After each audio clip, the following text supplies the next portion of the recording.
Welcome to the Joy Powered Workspace podcast, where we talk about embracing humanity in the workplace.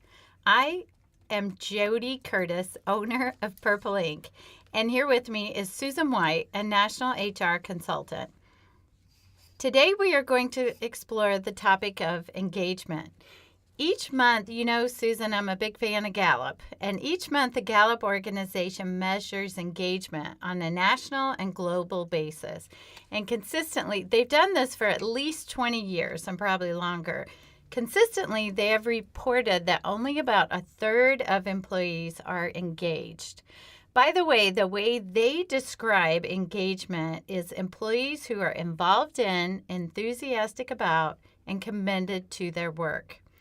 They have numerous statistics reporting that engaged employees are more productive, happier with their work, and more likely to stay with their company. So this is a very critical topic to companies to ensure that employees are engaged. I think you're right. I'm hearing from a number of clients that they're really concerned that if they don't get on top of employee engagement, that they're going to lose the talent that they have. Right. In my book, Joy Powered, I discuss how helping employees understand their strengths, that is, what they do best, and allowing them to do more of that is a great place to start. But recognition, creativity, and helping them make the connection between their role and the organization can each have a significant impact as well. Susan, what are some of your thoughts on engagement? I think it really does start with satisfaction. You know, are their basic needs being met? Do they feel like they have a good job, that they're valued, that there's a career path where they are? Now, I don't think that's employee engagement, but I think you've got to start there and make sure you've got the basics taken care of. I think we spent a lot of time in our careers doing employee satisfaction surveys to get at that. You know, are employees thinking about looking at other employers? Are their benefits really meeting their needs and their family's needs?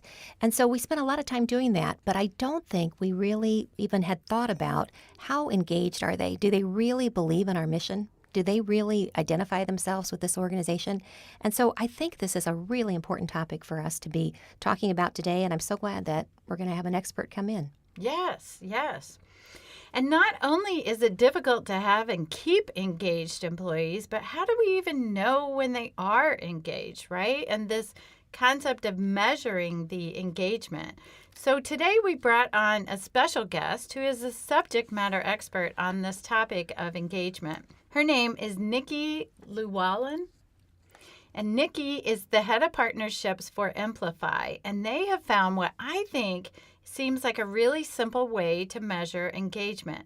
So Nikki, welcome to our Joy Powered podcast. Tell us a little bit about you and what Amplify is and does. Thank you. I really appreciate the opportunity to be here. Been really looking forward to this all week. So thanks so much for allowing me to be a guest on a topic that I'm just really passionate about. For 7 years, I had a keynote talk that I just did as a kind of pay it forward in the community called Loving Mondays. I just believe that we spend so much time in the workplace. Like the average person, I think, works way more than 40 hours a week. And why would we be spending time in a place, all of those hours away from family, taking away from our energy if we don't love what we do? And you mentioned Gallup, and our statistics across the board say that 70% of people are disengaged in their work, going as far as over 20% of people having like anxious meltdowns on Sunday about dreading their week. And it's like, gosh, I'll tell you what, life flies by. The older we get, the faster it goes. And just to help more people understand that there is a place out there for them to pour their talents and strengths and energy into what they do. So just last year, I joined the Amplify team. We're a fast-growing employee engagement company here in Indianapolis. And our purpose, well, I would say our overall vision, we define employee engagement as employees having meaning in their work. And our overall vision right now is to help 1 million employees get involved in our technology to help really drive and catapult that goal to get more employees engaged in meaningful work. So our goal is 1 million. We just hit just over 30,000 employees that we're working with right now. So I'm very excited about that. Nice. I got to tell you, I love the whole concept about employee engagement, the way you frame it up. And obviously, you're loving Mondays. I used to always hear the expression that when you look forward to Monday as much as you do Friday, then you know that you're a success. Yeah. And I think that's so true. Yeah. I love it. And Nikki, you talk about being excited about getting more employees engaged. I love the goal of 1 million even. But Amplify, your process is not actually to engage the employees, but to measure whether or not they are engaged. Is that correct? Yeah. So, a lot of our process does move the needle on engagement, but many times we have to collaborate with great partners like Purple Ink to come in and see the diagnosis and see the initiatives and really dive in and help some of those companies. I would say that maybe 50% of the time, our tool completely moves the needle. It might be on simple things like the way that the space is organized and reorganizing the space so that there's more energy and conversations are easier to have, or just got some feedback from someone on the difference in making a difference in the way the fragrance in the bathroom smells is really important for the employees. Like very simple things that employees feel like they can share needs that they have, and leadership is hearing them to make those simple changes. And other times it's diagnosing that the onboarding program, the first 90 days is not working, and we need to figure out how to go in and collaborate with a partner to make that change. So a lot of it is just simply through awareness, right? That employers might not even know there's an odd smell in the restroom or whatever the case is. Yeah, Right, absolutely. So tell us a little bit more exactly how this process works. Yeah. So it's really a 3-part process that runs in a quarterly cadence via mobile technology for a business. So I'll break that down. It's a 3-step process. So first of all, we partnered with Butler University to help us create a psychometric standardized test that employees participate in on the mobile device for 6 minutes every quarter to give their feedback and feel like they get to have a voice in the company. That helps us to get a metric on an actual engagement score of where the company is. Like many other tools out there, you can break that down by department, by tenure, by location, and things like that to really slice and dice the information. Once we find where there's root causes in an organization, we're going to pulse one question that's open-ended to those departments that are struggling in certain areas to gain insight from them on their ideas on how we can make change. We believe employees are working near and dear to these issues. They're probably the smartest people that can tell us where the problems are and what needs changed. And so we'll take that information, that open-ended qualitative information, back to the leadership team and then help them get those ideas going and help them identify which ones they really want to take and move the needle with. And then we've got a coach that works as an accountability partner to really prioritize those initiatives. And they're usually doing 1 or 2 things per quarter to move the needle. So not 25 things, just 1 or 2 things every quarter. And then we'll be coming back to measure again and see where we've moved the needle. That makes such sense that you really focus on 1 and 2. If you tried to do 25 things at once, probably nothing would get done right. So that's smart. Right. And a lot of companies struggle to get employees to participate in surveys. What kind of response rate have you been getting? Yeah, that's very true. So our response rate right now, and every month we're looking at these statistics. Right now it sits at 85%. Holy cow. Yeah, pretty incredible. So our window of time that the group of employees has to complete the assessment is 1 week. We communicate with them via their employer, letting them know that the company cares. We've hired an outside vendor, Amplify, to help gather your feedback so you can feel completely safe. This is not information that we're tracking back to you. You can feel free to be very open with your feedback. And then the next week, Amplify will then touch them 3 times throughout the week, reminding them to take the survey and letting them know it's a 6-minute participation time. We found statistically that your rates will increase significantly if you stay under the 7-minute mark. So we're always measuring every quarter to make sure that their average participant is staying under that 7-minute. And right now we're at 6 minutes. And do they do it via their mobile phone? Is that how it's done? Yeah, the majority of people take it via the mobile device because it's so simple. Some employers say, you know what, our people really like email. They want to be able to have a link on their desktop. We can do that. And we've had a couple of companies where mobile devices just are not the norm. And so having them figure out a plan to set up kiosks in the workspace, we can do that. But I would say 95% of the time someone is using a mobile device. So short, simple, and frequent Yeah. seems to be the key. Mm-hmm. Right. Short, simple, frequent, and regular accountability. The interesting part is when you present a leadership team with actual quantifiable data about what's going on in their business, the chances of them ignoring that and saying, you know what, we'll deal with that later, aren't nearly as large because they're seeing this data-driven information right in front of them and just quick action that's being taken because the numbers are telling the story is really interesting. So we've had just a couple of situations where companies are like, you know what, I don't really think that's an issue. But guess what? We come back 1 quarter later and it's just as bad or getting worse, and they're starting to move because they're seeing that data. That makes sense. I'm sure they're used to people saying, I just think people out there aren't feeling so good. That probably doesn't motivate people. But when they see the data and they see that it's continuing, that's a call for action. Yeah. Makes sense. I heard Adam, your VP of Sales and co-founder, speak a couple of months ago, and I thought it was really fascinating to me when he talked about that for, hundreds of years, companies have measured sales, they've measured financial reports, they've measured turnover and other statistics, but no one has really come up with a simple way to measure employee engagement. I mean, except for maybe the old annual, I would suggest that a lot of companies didn't even ever do an annual engagement survey.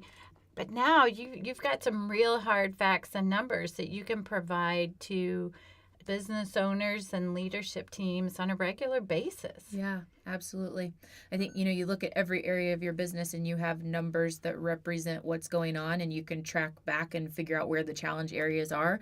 And we're just breaking into this. How do we do that with people? And that's most every leader's top priority right now. How do I attract great people? And then how do I keep them? Well, we need to be able to have numbers and metrics on that so we can really hone in on the greatest problem areas rather than bringing cookie cutter programs that we don't even know if they're really truly solving the issue at heart. The other topic that you brought up is annual surveys. We find that that's what a lot of people have done for many years. But if you look at the average length of time that a millennial stays in the workplace right now, it's 18 months. The average across, there's 4 generations in the workplace today, and the average person is staying for 4 years. So if you're doing an annual survey, especially in the very hot millennial market, what you're going to get their feedback once throughout the entire time that they're at the company. And then just in general, hearing from your people 4 times for the average person, it's just not enough. Actually, I didn't bring it with me today, but I just saw an article yesterday about how turnover is taking a significant increase for those employees who are 55 and older. So I think for the last, maybe 7 to 10 years, we've talked about this happening with the millennial generation, but it seems like it's going the other way now too. They're seeing the value of that, or maybe what millennials are gaining by that. Yeah, absolutely. I would love to hear, what are some of the symptoms that you see in a workplace where there may be disengagement happening? What are some of the signs? Yeah, that's great. So what we've found is there's 3 things that all employees at any level, whether you are someone out working in the field, a high-level executive, there are 3 things that drive engagement. And we believe that those 3 things are safety. Do I feel like I can come to work and be myself, that I can express who I am and be able to speak up? And do I feel like I have a career path in this organization? 2 is meaning. Do I feel like my purpose is in alignment with the company purpose? Do our whys match up? And then 3rd is capacity. Do I have the tools and resources that I need to be my very best? Do I have a leader that's championing me and empowering me to be my very best? So then what we found, to your question, there's 14 drivers that clue into those 3 things that all of us must have. And one of them that comes up a lot is utilization. We just worked with a boat manufacturing company that in 3 quarters increased their production by $3.8 million simply because of focusing their initiatives on utilization of people and putting them in the right place on the shop floor. So pretty incredible. So got a lot of feedback from people saying, like, I don't feel like I'm in the right spot. I either feel like I'm overutilized or underutilized, and diving in to understand, where those issues are, getting feedback from the employees and figuring out we need to realign this team and get them into the right seats of the bus. That's a very popular one. Another one is role clarity. So really understanding what my role is and having key metrics to know when I'm winning has been a very popular one as well. But there's 14 different drivers out there, and we'd be happy to dive into that further. That's great. I love your definition, Nikki, of safety, because I think when we see that word safety, most of us, our mind goes to thinking physical safety. Yeah, I was thinking OSHA. Yeah. Right. And so I love it that I'm sure that's a piece of that too, maybe, but not just physical safety, but safety in thought, right? Safety in expressing yourself. I think that's a beautiful definition. Bringing your authentic self to work. Do you feel Right. safe to do that? Yeah, Right, absolutely. right. Very good, very good. Nikki, here's one of my favorite questions. Is employee engagement and employee happiness the same thing? So we have this conversation a lot. I think that happiness is temporal. You know, happiness could be you have an amazing breakfast with all of your coworkers, awesome food, fun camaraderie with your people, and by lunch you're hungry again, right? Like that's worn off. You're back at your maybe siloed desk in your cubicle, and you're no longer feeling the happiness that you had in the morning at that breakfast. So we believe that employee engagement is all around true meaning and really helping people get grounded in, you know, their best self and being able to bring their strengths and their talents. And I know at Purple Ink, you guys are really big on leveraging strengths. So with meaning, it's an internal, like feeling significant as an individual in the role that you're playing. And happiness is bringing a ping pong table to work or bringing new snacks, which is very temporal. So Right. we're really there to measure the meaning and really helping people get grounded in their workplace as an individual. I just think that is so powerful, and I think so many people don't understand that on the surface if they really think about it further. But I also talk about that in Joy Powered and a lot of our Joy Powered presentations. We talk about what that means, that we kind of define it as joy is internal, but happiness is external. And it is the happiness can come from the ping pong table or free pizza or casual Fridays, but it's got to be way bigger than that to get you engaged and joy powered. Absolutely. So, yeah, Yeah. something that drives you from within. That makes sense. So I know you're on this mission to get 1 million people Yeah. engaged, and you're already at over 30,000. Where are these people? Are they all over the U.S.? How are you expanding? Yeah, great question. So one of our newest initiatives this year is partnerships, and we're looking right now. We work across the U.S. I would say our company is based here in Indianapolis. We have about 25% of our clients here locally.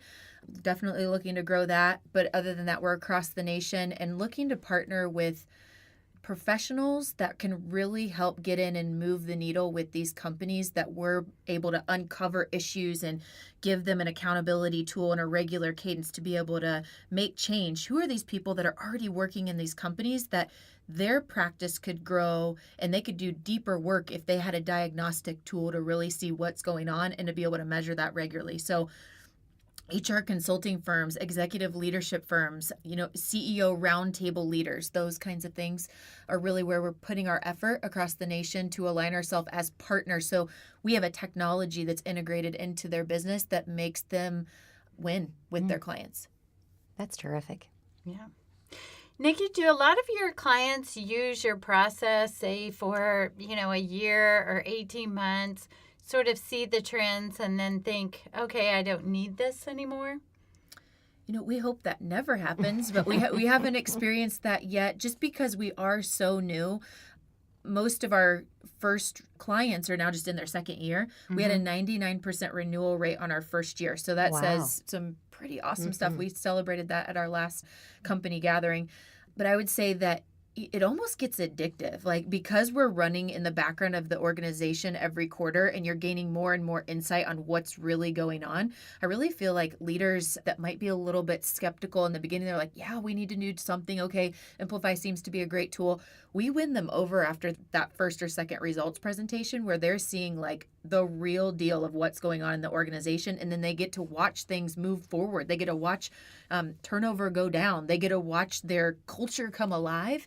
And so far, we believe that this is a process that's ongoing. Our contracts are annual. So with every contract, we're going to run 4 times throughout that organization. But so far, celebrating a 99% renewal rate and hope to be a part of that organization for the long run. Mm-hmm. Nikki, anything else that our listeners should know about engagement that we haven't talked about yet? Oh, gosh. There's probably so much more.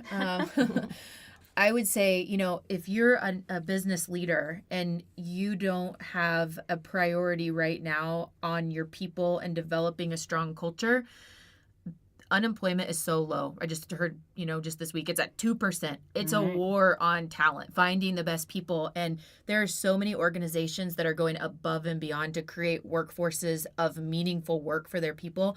You got to jump on that ship. I mean, if you're not someone that has a culture-focused initiative and doing great things and making your people a priority, I just really see those companies really struggling. So that'd be my best suggestion. There's so many great tools and opportunities out there right now. Amplify is just one of them. We're just, one foundational tool, but I would just definitely encourage you, if you're a leader, sit down and look at your people strategy. And, if you haven't revisited it in a while, visit it and take a look at, where you're at.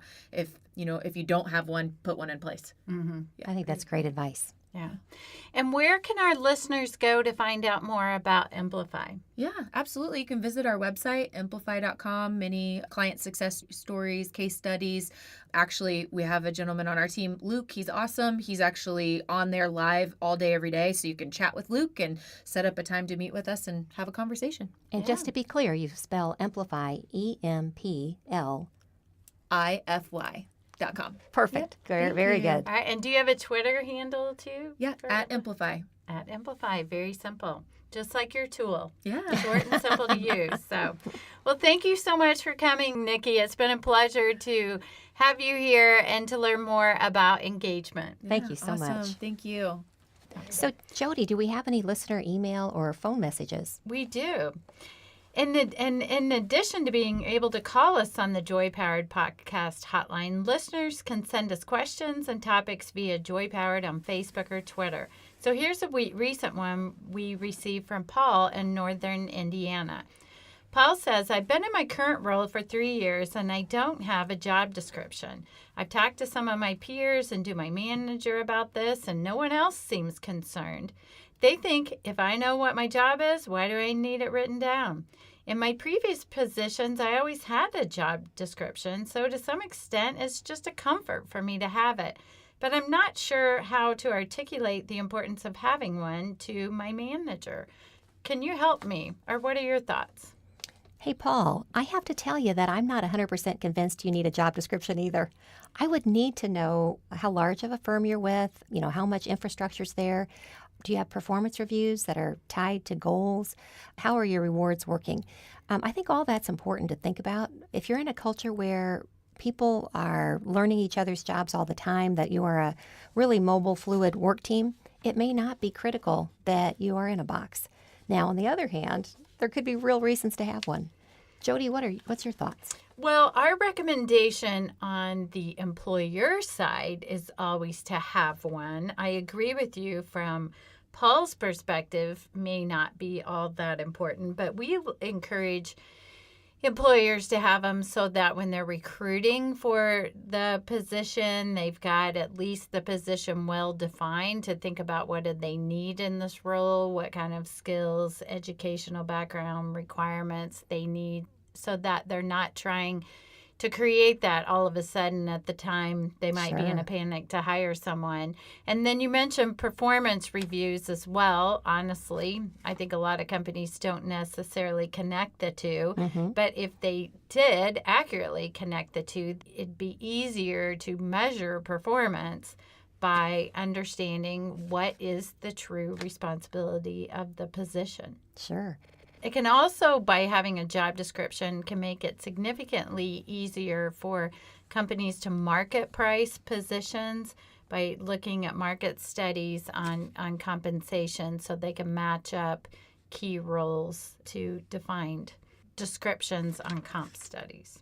So, Paul, it sounds like it's really important to you. And so I think anything that's really important to you in your place of employment, it makes sense to sit down and talk to your boss and tell him why it is that you want to have one, and then offer to maybe help him build them. I'm hoping you've got some maybe examples from your prior jobs, or you can easily go out and take a look, Google job descriptions, and sit down and say, it'd give me great comfort to outline the duties that I'm doing, and it will help you someday if you promote me to a different job for you to fill my job. Right. I think it's a good discussion, and I think you ought to have it. Right. I agree. Okay, let's look at what's in the news today, Susan. I saw Silk Road, a talent management software company, issued their annual Sources of Hire report this summer. And I thought it was interesting On the topic of employee referrals, they said that is an employer's top source of hires, with more than 30% of all hires coming from employee referrals. You know, I do believe that. Back when I was managing a pretty large staffing group, we found that 40% of our hires came from employee referrals. So I know it's a significant feeder group of candidates. Interestingly, though, they also reported it can be such an easy, inexpensive way to get employees, yet their study showed that most of these programs are well underutilized and that most organizations spend the least amount of money marketing and automating their referral program. So the message here to me is that if you are an employer, remind your employees of your referral program and consider how much do you need to be rewarding employees. Wouldn't you rather pay your current employees for a referral versus going out and spending a lot of money with recruiters or on advertisements that might not be necessary, at least as a first step? You know, and I have to tell you, I think study after study would prove that a referred candidate is going to perform better for a couple of reasons. One, they do not want to let that person down who referred them. So Right. They don't want to be a bad employee. They want to rise to that level. And then the second reason is the referrer has his or her skin in the game. They're Right. going to be watching over that other person and hopefully getting them up to speed quickly. Right.